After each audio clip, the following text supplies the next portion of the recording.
I was heading for my mailbox. And so as I was going there, I picked up a letter that maybe you may have received. It was a letter from me, which is an odd thing for me to receive. And it had in there something that was very frightening. Anybody get one of these letters yesterday? Somebody got letters? If you haven't, you will. And my husband picked up this thing, and that is a commitment card, and he said something to the effect of, "Oh dear Lord, this Sunday is the Sermon on the Mount."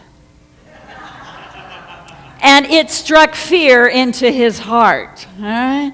I'm wondering how many times fear gets into our heart, and it may be just from going to the mailbox, it may be from going to the telephone, it may be from a call that we get. I got a very scary call day before yesterday, that my sister-in-law is going to need a lung transplant.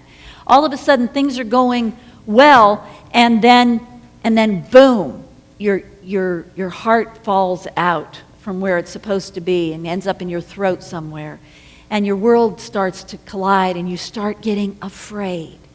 Sometimes it's a bill that arrives in the mailbox. Sometimes it is a relationship that seems to be unraveling. Sometimes it's just looking in the mirror and going, "Oh, what happened?" Sometimes we start to be overcome by fear. And that is the moment when God says, "Fear not, I'm with you." Where God is our strength. In the middle of fears, what is your strength? In the middle of looking at life and wondering, where is the true wonder? I would invite you to stop just for a moment and find out where in the midst of fear you found God. Where in the midst of worry or concern did you find peace? And where are you needing it? Let's take a few moments and let's focus on God. Use those purple sheets and let's share these together.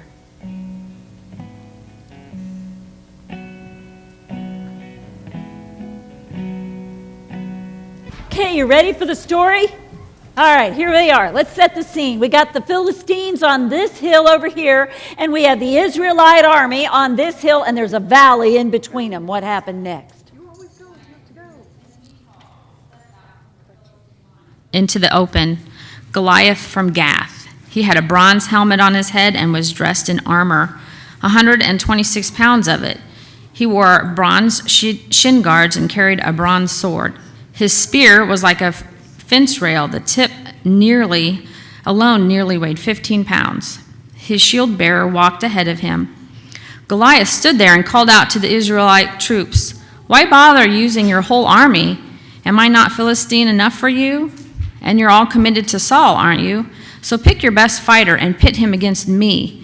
If he gets the upper hand and kills me, the Philistines will all become your slaves. But if I get the upper hand and kill him, you'll all become our slaves and serve us. I challenge the troops of Israel this day. Give me a man. Let us fight it out together." When Saul and his troops heard the Philistines' challenge, they were terrified and lost all hope.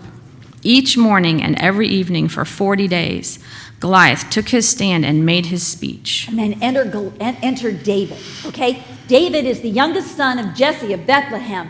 And his 3 oldest brothers were actually in Saul's army, and they were out there. So Jesse says to his youngest, "I'll get somebody to watch the sheep. You go take lunch out to your brothers. I want you to take a meal." So he took the food out there. And that brings this kid out there in the midst of this fighting, and he hears the giant Goliath issuing his challenge. And so he also hears the Israelites going, "Not me. I'm not going to go. You're going to fight? I'm not doing it." And so David goes before King Saul.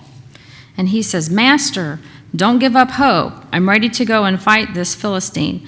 Saul answered David, "You can't go and fight this Philistine. You're too young and inexperienced, and he's been at this fighting business since before you were born." David said, "I've been a shepherd tending the sheep for my father. Whenever a lion or bear came and took a lamb from the flock, I'd go after it, knock it down, and rescue the lamb. If it turned on me, I'd grab it by the throat and wring its neck and kill it. Lion or bear, it made no difference. I killed it. And I'll do the same to this Philistine pig who is taunting the troops of God alive. God, who delivered me from the teeth of the lion and the claws of the bear, will deliver me from this Philistine." Then Saul said, "Okay, go. God help him." Then Saul outfitted David as a soldier in the army. He put his bronze helmet on his head and belted his sword on him over the armor. David tried to walk, but he could hardly budge. David told Saul, "I can't even move with all this stuff on me, and I'm not used to this." And he took it all off. Then David took his shepherd's staff, selected 5 smooth stones from the brook, and put them in the pocket of his shepherd's pack. And with his sling in his hand, he approached Goliath. As the Philistine paced back and forth, his shield-bearer in front of him, he noticed David. He took one look down on him and sneered, "A mere youngster, apple-cheeked and peach-fuzzed." The Philistine ridiculed David. "Am I a dog that you come after me with a stick?" And he cursed him by his gods. "Come on," said the Philistine, "I'll make roadkill out of you for the buzzards. I'll turn you into a tasty morsel for the field mice." David answered, "You come at me with sword and spear and battle axe. I come at you in the name of God of the angel armies, the God of Israel troops, whom you curse and mock. This very day God is handing you over to me. I'm about to kill you, cut off your head, and serve up your body and the bodies of all your Philistine buddies to the crows and the coyotes. The whole earth will know that there's an extraordinary God in Israel, and everyone gathered here will learn that God doesn't save by means of sword or spear. The battle belongs to God, and he is handing you to us on a platter." That roused the Philistine, and he started towards David. David took off from the front line, running towards the Philistine. David reached into his pocket for a stone and slung it and hit the Philistine hard in the forehead, embedding the stone deeply. The Philistine crashed face down into the dirt. And that's how David beat the Philistine. With a sling and a stone, he hit him and killed him. When the Philistines saw that their great champion was dead, they scattered, running for their lives. Can you imagine how frightening that must have been? What would you have felt like if you were David? Or even worse, what would you have felt like if you were the Israelite army? There were some really serious stakes there, right? I mean, it was winner take all. And who is it that's fighting for you? Some kid? Some little kid, inexperienced, ill-equipped? He doesn't know anything. This is our champion? Seriously? That's scary. And so here are the Israelites. They're already scared so much that they're not able to even speak. Can you just hear them going, right? It's just one massive vowel movement. Oh, you can't say that in church. Okay, so, they don't even have words, right? They're paralyzed. You ever been paralyzed by fear? You couldn't talk. You couldn't move. That's what's happening there. That's what happens to us. We get paralyzed by the things that we're afraid of. What strength we had is gone, and we can't go after it. And so we have to trust in whoever God sends. And God sends a kid, and we think, really? God chose them? Maybe God had chosen other people too, but it took somebody else to go forward. What do we do in the face of fear? Is there something that we can do? What gets us out of it? What keeps us from being paralyzed and helps us to move forward? 2 words: trust God. Let's go back to another time when people were paralyzed by fear. We talked about when Moses led the Israelites out of Egypt, he led them to the what? Promised land, right. They get to the promised land. He sends in 12 spies, one for every one of the tribes, right? And so those spies go in there and they see the people. They come back. They are terrified. Okay, they're just like that. And so when they finally spit it out, they say, the people there are giants. We think David had a corner on the market on giants. These people are giants. We can't fight against them. It's better. Let's go back to Egypt. Slavery's not a bad thing. We can do I can do slavery. This works. They were ready. They'd been wandering in the wilderness for how long? Waiting for the promised land, like a generation, right? And so now they're ready to go back to Egypt and be slaves. Nope, not going to do that. Oh, sorry. Go ahead. It's like the football player, right? You know, it's us going to do. Oop, lineman, go ahead. Right? No, they are ready to go back. Except 2 of those spies weren't, right? 2 of them were like Neil on a line, okay? They came, I've watched you, bud. I can preach on Neil all day because he's got it. He's got what it takes. He's a Joshua, he's a Caleb that says, bring it. Giants? Yeah. Now, was he scared? Was Joshua scared? Was Caleb scared? Is it scary on the line? Yeah, these people have no necks, right? Okay. Yeah, and so we get scared. Joshua and Caleb were scared too, but they said, bring it. Because their focus was on somebody or something different. The other people were focused on the giants, and they looked really like giant-sized problems. They were focused on a God, and a God was bigger, that was bigger than that giant. A God that was bigger than their problems. They had a task to do, and they knew that they had been equipped to do it. They could do that. But think about little David. What in the world made him do that? What gave him a giant-sized faith? He didn't start out with a giant-sized faith. He started out with a kid-sized faith. Anybody ever spent a night out in the wilderness by themselves? How did that feel the first time you did it? Yeah, did you sleep? No. What was that? What was that? The sounds of the night. I can imagine him, right? And he's like, okay, Jesus loves me, or whatever they sang back then. Okay, yeah, all right. And so he has a kid-sized faith until he finishes his first night out as a shepherd. The dawn breaks, and I can see him going back to his house. I'm a shepherd now. Yeah. Piece of cake, no problem. Nah, go back and have some milk with the boys, okay? Right? He has a shepherd-sized faith, right? And then came the day that a bear comes up, right? He didn't have a bear-sized faith. He's got a shepherd-sized faith, but God has led him this far, and so he knows where to get his faith and his trust, and he goes there, and that bear comes down, all right? He gets that bear. And now, using just what he had, just who he was, he conquers that bear. And now he has a bear-sized faith. And then a little bit later, what comes along? A lion. Oh, could somebody listen? Yeah, a lion. A lion. And he did the same thing. Well, I did the night out on my own. I did the sheep thing. I did the bear thing. Bring it. Just a bigger lineman. And you know what? He took the lion down too. So he built. God made his giants bigger. He didn't start out by handing him Goliath. What happened later to King David, by the way? He became what? A king? He had a country. He had more than a giant. He had lots of giants ahead. He had lots of obstacles. Did he always win? No. Sometimes he looked to self and he let himself be overcome. And yet, you know what? He learned. He had a learning curve. He kept on going. And that was shown that day that he came up before Goliath.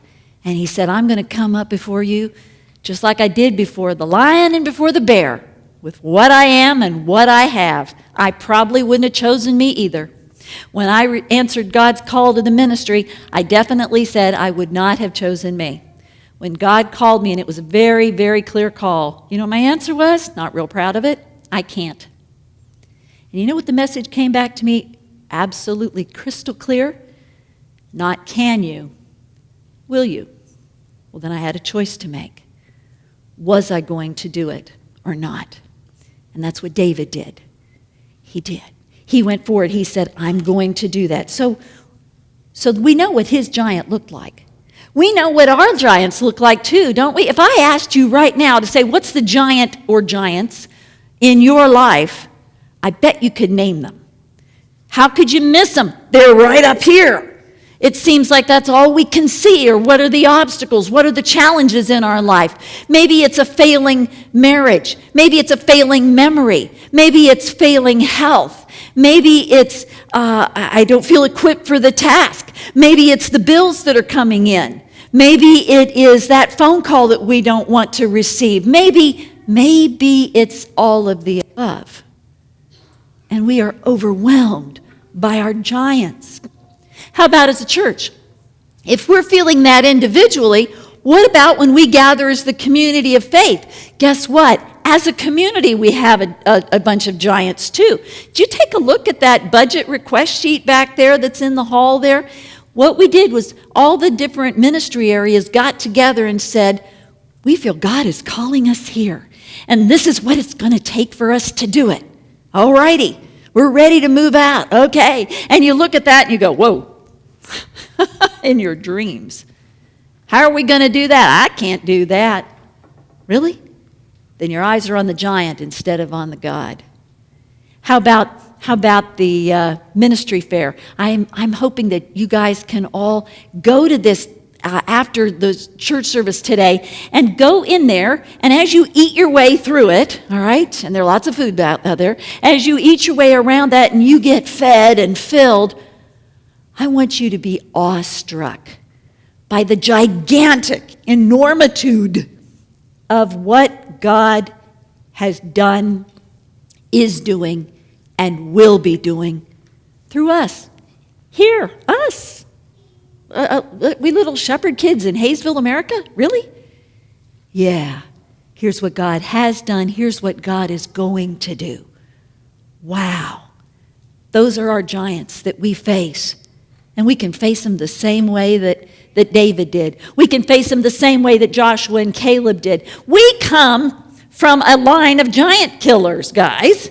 And it ain't Jack, right? We come from those guys on the 4th of July, 1776, when our country had been at war already for a year, and they were getting regular updates from the front of the line. There's 5,000 of them and only 500 of us, and I start seeing that we're mostly older men and boys that really can't be called men. And they still signed the Declaration of Independence, and they won against the most powerful army in the world. That's who our forefathers were. That's who we are. We are giant killers. We can do this. The question is, what impact are we going to make with what we've been given? So what have you been given? When you got here today, you were given a stone. Did you take your stone? If you got it, hold it in your hand. You are David. You have reached into your pocket, and you have a stone. What will you do with that? How are you going to fight the giants that are? What is your stone? What does that represent for you? Does that represent strength? Commitment? How about your intellect? God gave you a brain. How about your resources? How about your commitment? How about hands, feet, shoulders, knees? What has God given you? Look around you. This is a gift God has given you. God has given you all of these things. God has given you time. Do you have tomorrow? I don't know, but you've got today. I know that because you're here and you're vertical. Okay? You have that. And most of all, God has given you God's self. You have the gift of the omniscient, the transcendent, the immanent Lord of the universe right here with you that wants to be in relationship with you and wants to walk alongside you on that journey. I don't know about you, but if I was thinking, well, I've got, He-Man here, I'm feeling pretty good about things, right? God says, I'm bigger than any He-Man. I'm bigger than any problem. And I'm here with you. I'm going to walk beside you. In Acts, we read about how Peter went out and he talked to the people, and he said, he echoed the words of Joel when he said, your young men will see vision and your old men will dream dreams. You got to see in God's eyes, through God's eyes. Then you're walking with God. And when you start walking with God beside you, you start seeing dreams and visions. And you start getting a picture of what God can do in your life. And you start getting excited about it. And you quit seeing giants. How do you think God looks at giants? I often wondered of that. God's going, giant? Where? Whoop. yep, oh, sorry, almost stepped on you. You ever think about that? God looks at the big picture, and what we see as giants and obstacles in the way, he's like, really? Seriously, you were worried about that? Honey, you got so much up here, right? Or maybe God is looking at it and says, oh dear, if they think this is a giant, wait till they see what's coming. Maybe I'm sending you this thing that looks like a giant so that when you get to this thing that really is a giant, you're ready. This is your bear, guys, or your lion. It's not your giant yet. But I'm going to try and equip you to do that. How am I going to equip you to do that? Because I want you to start living like me. You start living like an athlete, you're going to start looking like an athlete, right? If you start doing what kind of things do you need, guys, athletes? We got a bunch of athletes out here. What do you got to do? Shower is a good thing. And I'm not going to say we need to start. Okay. So do what? Practice. You need to practice. You need to exercise. You need to learn what? Good nutrition. Eat the right stuff. Pay attention to the game plan. Pay attention to your coach. Rely on your team, right? And then you go out and you do it, right? Then's when we step out on faith. That's when we can make a difference. When our eyes are on God, there you go. Then we know we can do this. This is who we are. This is who we were meant to be. Let me tell you a story about another David. This David was not from a long time ago in a galaxy far away. This David was a here and now person. This little David was about, little kid, 6, 7 years old. And he went to a store with his mom because he had just been given some birthday money from grandma. And he had a brand new $5 bill in his pocket. And for a little kid like that, that's a lot. For a person like me, that's a lot. All right. He's got that, and it's burning a hole right there. He couldn't wait, and he chattered on. He was chattering with his mom about all the things he was going to buy with this wonderful money that he had. And as they get closer to the store, it's about Christmas time, and there's the bell ringer outside the store, right? And his steps slow down a little bit. And then finally, he breaks loose from his mom, and he goes over, and his mom watches as he pulls that $5 out, and he's about to put it into the kettle. And she says, whoa, wait a minute, honey. Wait a minute. That's, what does a mother say at that point? That's wonderful. But what do 7-year-olds know about money and things? First, you go into the store, and then you buy the things that you want to get. And then after that is when you then take what you have left, and you go put it in the kettle. Okay? Okay, what you do is you go in the store and you find somebody who can break that 5 into 5 ones. And then that helps you in order to be able to do what you need to do. And the little boy looked at his mother, and he spoke to her, well, a lot like you would speak to a child. I love you. You just are clue bag empty, aren't you? You know? All right? And he said, you told me that this goes to help children that don't have anything and need everything, right? Yeah. I have everything I need. And what I don't, you and Daddy will get it for me. I'll be okay. I want to give this to them. And the mom had a lump in her throat and couldn't speak. And she couldn't see real well because her eyes were pretty cloudy by then with some tears there. And yet she saw him more clearly than she ever had before. She actually saw herself more clearly. She started what they said in Timothy, where is that? About about how life is different then, how you start living a new kind of life. In Timothy 18, it's here somewhere, here it is, where it says about how you can do it. Well, here, look at Isaiah. I turn to Isaiah.